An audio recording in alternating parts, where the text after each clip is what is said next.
Welcome to Future History Stories. Stories that spark the imagination about what the future might hold. Now, let's go back and see what happened in 2032. Have you ever wondered what would happen if humanity could create elements that nature itself had never allowed? Not discover, not refine, but actually invent matter, something entirely new, whispering possibilities we could never imagine. In 2032, that whisper became real. For centuries, humans had relied on the elements written in the periodic table. From gold and iron to silicon and uranium, each discovery shaped civilizations. We mined them, melted them, and built entire eras around them. The Bronze Age, the Iron Age, Silicon Age. But there was always one truth. All of it came from what nature had already given us. Then came 2030, the stabilization of quantum computers with the mysterious element. X-47 changed everything. Suddenly, the impossible seemed possible. If we could design algorithms powerful enough to simulate the tiniest behaviors of matter, maybe we could go further. Maybe we could create the unheard of, synthetic elements built not by stars, but by human hands. And in 2032, that breakthrough arrived. In a research facility in Osaka, Japan, a group of materials scientists announced something extraordinary. After years of trial and error, hundreds of failed prototypes, and billions of simulations run on quantum computers, they unveiled what they simply called the Element Series. The first was X-48, a shimmering silver-like metal, light as air, but strong enough to resist pressures that would crush steel. Next came X-49, a crystalline compound capable of conducting electricity with zero loss. Not at minus 270 degrees, like superconductors of the past, but at room temperature. To the untrained eye, these samples looked ordinary. Small shards of dull metal, tiny crystals no bigger than a coin. But to the scientists holding them, they were more valuable than diamonds, because these were not found in Earth's crust, not born in collapsing stars. These were created deliberately, atom by atom, in a controlled environment. For the first time, humanity had entered an era of designed matter. At first, the discoveries were confined to labs. But within months, engineers found ways to test these elements in real machines.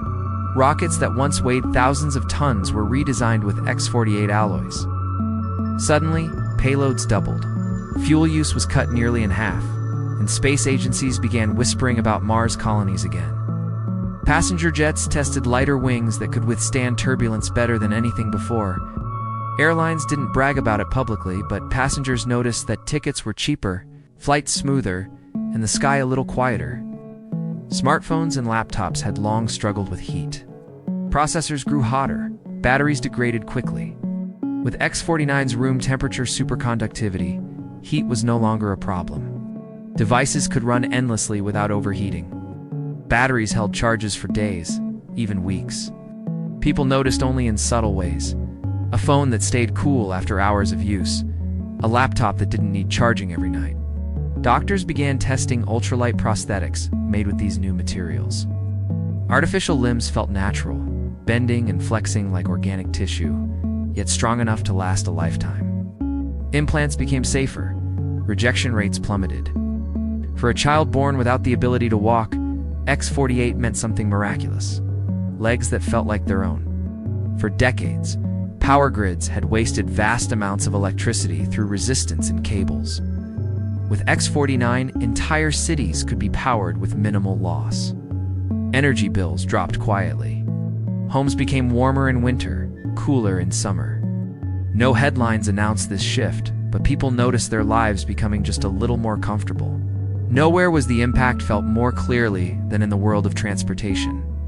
By 2031, electric vehicles had already become common, but they carried heavy burdens, literally. Batteries weighed hundreds of kilograms, charging took hours, and ranges were limited. In 2032, X-49 changed that overnight. Battery packs shrank to half their weight. Charging stations delivered full power in just 10 minutes, and the average range of an electric car tripled, even quadrupled. For the first time, an EV could drive from Paris to Rome without a single stop. A truck could cross entire countries without refueling. And families who once hesitated now traded in their gas cars for silent, sleek electric ones. The streets grew quieter. The low hum of engines was replaced by near silence. Children walking to school no longer breathed in the same heavy exhaust. Cities, once choked with fumes, began to smell like rain again. Few stopped to think about why this was possible. They just knew their cars were lighter, faster, and more reliable. But behind the scenes, it was the whisper of new matter that made it real. The year 2032 did not bring fireworks or parades. Most people still went to work, still stood in line for groceries, still checked their phones at night, but hidden beneath the ordinary, the world was shifting. A woman in London found her heating bill surprisingly low that winter. She didn't know her building's power lines had been replaced with X49 superconductors. A student in Sao Paulo noticed her laptop battery lasted 3 days instead of 1. She didn't know her computer's circuits had been redesigned with synthetic alloys. A family in New Delhi drove their new electric car through crowded streets, amazed at how quiet and smooth it felt. They didn't realize they were part of a revolution. The whisper of matter had entered their lives, not with noise, but with subtle comfort. Revolutions are often remembered for their noise. The roar of crowds, the clash of armies, the slogans shouted in public squares. But the revolution of 2032 was different. It moved like a whisper. It was in the cheaper flight you took to visit family. It was in the silent car that carried you home at night. It was in the cooler laptop on your desk, the warmer house on a cold evening. Most people never thought about it. They never said the words synthetic element or X48, but they lived inside its consequences. And in that quiet, something deeper was happening. Humanity was realizing it no longer needed to wait for nature to reveal its secrets. For the first time, we were writing the script of matter itself. 2032 closed, not with celebration, but with anticipation. Scientists whispered of new possibilities.